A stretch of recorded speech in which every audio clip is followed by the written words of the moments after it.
अस्सलामुअलैकुम एवरीवन, कैसे हैं आप सब। उम्मीद करती हूँ आप सब ठीक होंगे, खैरियत से होंगे। मैं भी ठीक हूँ, बोले तो ठीक हूँ। आप सुन रहे हैं मोहब्बत हो गई। जहाँ से छोड़ा था वहीं से स्टार्ट करते हैं। जहाँ पर इशिका वॉशरूम में थी, बिना कपड़े को उतारे, बिना जो चीज़ चेंज किए वॉशरूम में शावर के नीचे खड़ी और अपने आप को 2-3 थप्पड़ मार चुकी थी। और उसकी आंखों से आंखें बहते ही जा रहे थे, बहते ही जा रहे थे। बस एक ही लफ्ज़ कहती है, मैं शायद तुम्हारे काबिल नहीं। मैं तुमने मुझे बचाया है, और अगर तुम ना होती, अगर वो सब कुछ वो कर लेती तो क्या मैं तुम्हारे काबिल होती? बिल्कुल भी नहीं। और तुम जो कह रही थी, इसके बात को कैसे यकीन कर लिया मैंने? कैसे यकीन कर लिया कि तुम किसी लड़की की ज़िंदगी बर्बाद कर सकती हो? कैसे कैसे? हाँ, अगर बात अपनी मोहब्बत की है ना, तो अब हद से भी गुजर जाने को करते हो, क्यों नहीं करते? अगर बात तुम्हारी है, मैं भी हद से गुजर जाऊंगी। लेकिन जब तुमने कहा ना कि तुमने उसकी ड्रिंक में ऐसी चीज़ें डाली जिससे वो एक नहीं 4 लोगों के बीच में, तो बताए मेरी रूह काँप गई। मेरी रूह इस कदर हैवानियत पर नहीं उतर सकती, बिल्कुल भी नहीं उतर सकती। लेकिन आज जो सोचती हूँ ना, शायद मोहब्बत इस अंजाम तक भी पहुंचा देती है। कब वो मोहब्बत हैवान बन जाए किसी को नहीं पता चलता, किसी को भी नहीं। मैं क्या करूँ रूही? मैं अगर सब कुछ तुम ना मुझे बचाती, अगर तुम मुझे सेफ ना रखती, तो क्या शायद मैं सेफ होती? मैं तो इस हद तक सोच भी नहीं सकती कि वो लड़की इस हद तक गिर सकती है, जानवी इस हद तक जा सकती है कि वो उसे मुझे हासिल करने के लिए ये हरकत भी कर सकती है। अगर तुम मुझे सेफ ना करती तो सब कुछ हो जाता, तो क्या मैं तुम्हारे काबिल होती? क्या मैं तुम्हारे साथ आंखें मिला के बात करती? क्या मैं तुमसे ये कहती कि मैंने ये गलती जानबूझ के नहीं की? हाँ, नहीं की, मेरी गलती नहीं है, मैंने जानबूझ के कुछ नहीं किया होगा उस लड़की के साथ। लेकिन अगर तुम ना होती, अगर तुम मुझे सेफ ना रखती, तो क्या ये इम्पॉसिबल था? क्या मैं वो सारी चीज़ें रोक पाती? रूही, आज मुझे कुछ समझ में नहीं आ रहा, मैं क्या करूं क्या नहीं करूं। तुम्हें छोड़कर तुम्हारे घर तो से आ तो गई हूँ, लेकिन क्या मैं तुम्हारे सामने आ सकती हूँ? क्या मैं तुमसे बात कर सकती हूँ इस बारे में कि मैंने तुम पर हाथ क्यों उठाया तुम पर हाथ? तुमने तो गलत कुछ किया नहीं। अगर कोई आपकी मोहब्बत पर आंखें उठा के देखे और गलत चीज़ें करने के बारे में, तुम्हारी मोहब्बत के बारे में सोचे, तुम तो सही थी, लेकिन किसी और के साथ नहीं। हाँ, अगर कोई इंसान तुम्हारे साथ गलत करे, तुम उसके साथ गलत करो, उसकी उस कमज़ोरी को इस्तेमाल मत करो जिससे वो कमज़ोर पड़ सकती है, जिससे उसे तकलीफ़ पहुंचती है। अगर तुम उसके साथ ऐसा कुछ करती तो शायद शायद मेरी मोहब्बत मुझे कह देती कि तुमने जिस लड़की से प्यार किया है, वो तो लड़की तुम्हारी मोहब्बत में किसी को मारने के भी दर पर आ सकती है। ये तो बहुत एक मामूली बात भी तो नहीं थी ना।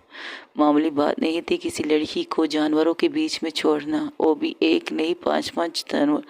तुम्हें नहीं पता जब मुझे ड्रिंक दिया गया मेरी हालत कैसी थी। पता नहीं मैंने तुम्हें कितने ज़ख्म दिए। अब उन ज़ख्मों को देखने की ख्वाहिश भी नहीं है। मैं तुम्हारे सामने नहीं आना चाहती रोई, तुम्हारे सामने नहीं आना चाहती।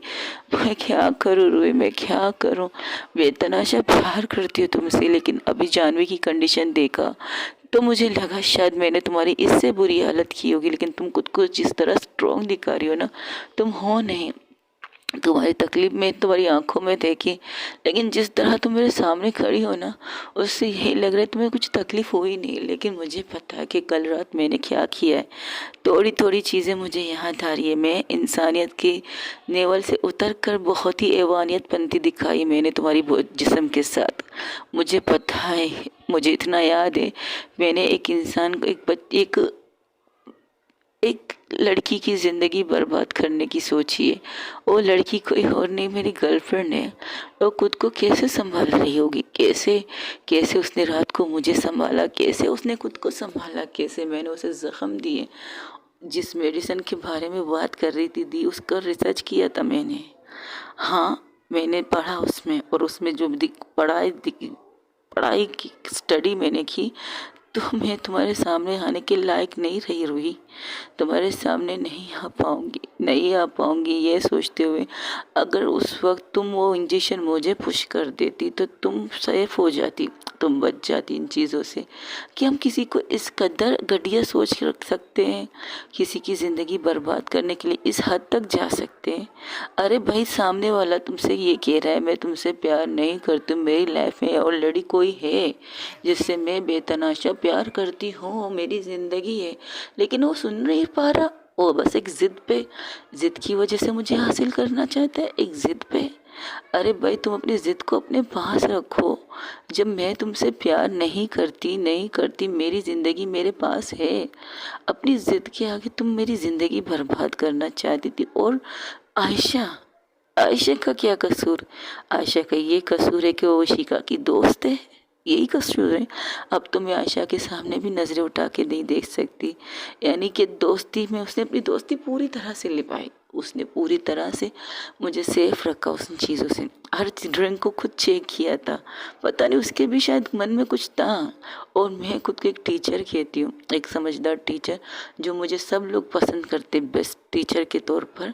लेकिन वो एक नासमझ बच्ची बन गई थी, वो उसकी चीज़ें समझ नहीं पाई। जब रूही ने मुझसे कहा था बस इससे दूर रहना और अपनी आंखें खुली रखना, बस इतने ही तो कहा था। और मैंने क्या किया, उसे समझाया कि कुछ नहीं हो सकता, मुझे कुछ नहीं हो सकता। लेकिन आज देखो मैं कहाँ खड़ी हूँ, कहाँ पे। आज मुझे सारे रिश्ते अजीब से मुझे खुद से दूर महसूस हो रहे हैं, खुद से इतने दूर महसूस हो रहे हैं कि मैं लफ्ज़ों में बयान नहीं कर सकती।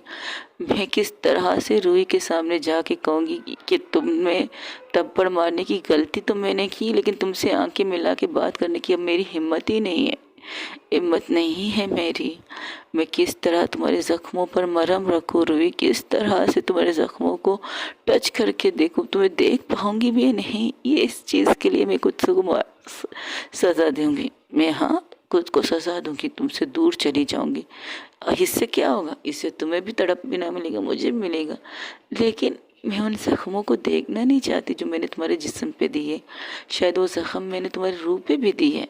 मेरे उस चीज़ से शायद तुम बहुत टूटी, बहुत दर्द से चीखी भी होगी, चिल्लाई भी होगी, और तुम शायद रोई भी होगी उस रात को मेरे सामने।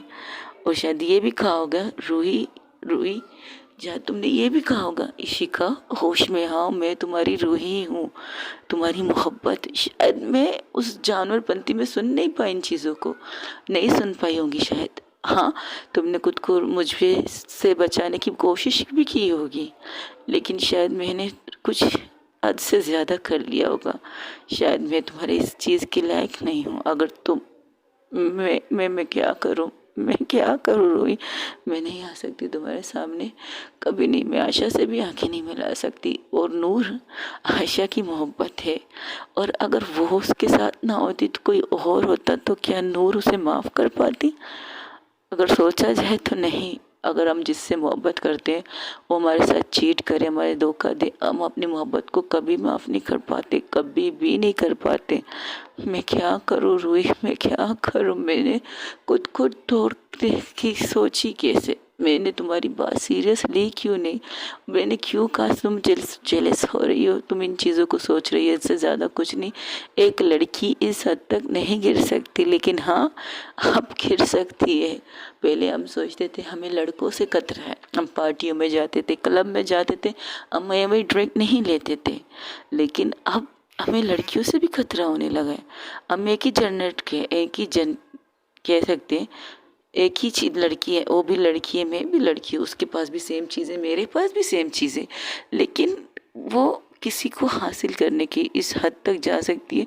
मैंने कभी सोचा नहीं था, कभी नहीं सोचा था मैं तुम्हारे सामने कैसे आऊँ रूही, कैसे आऊँ, कैसे मैं तुम्हें माफ़ी मांगू तुमसे, किस तरह से तुम्हारे सामने आके घुटनों के बल बैठ के तुमसे माफ़ी मांगू।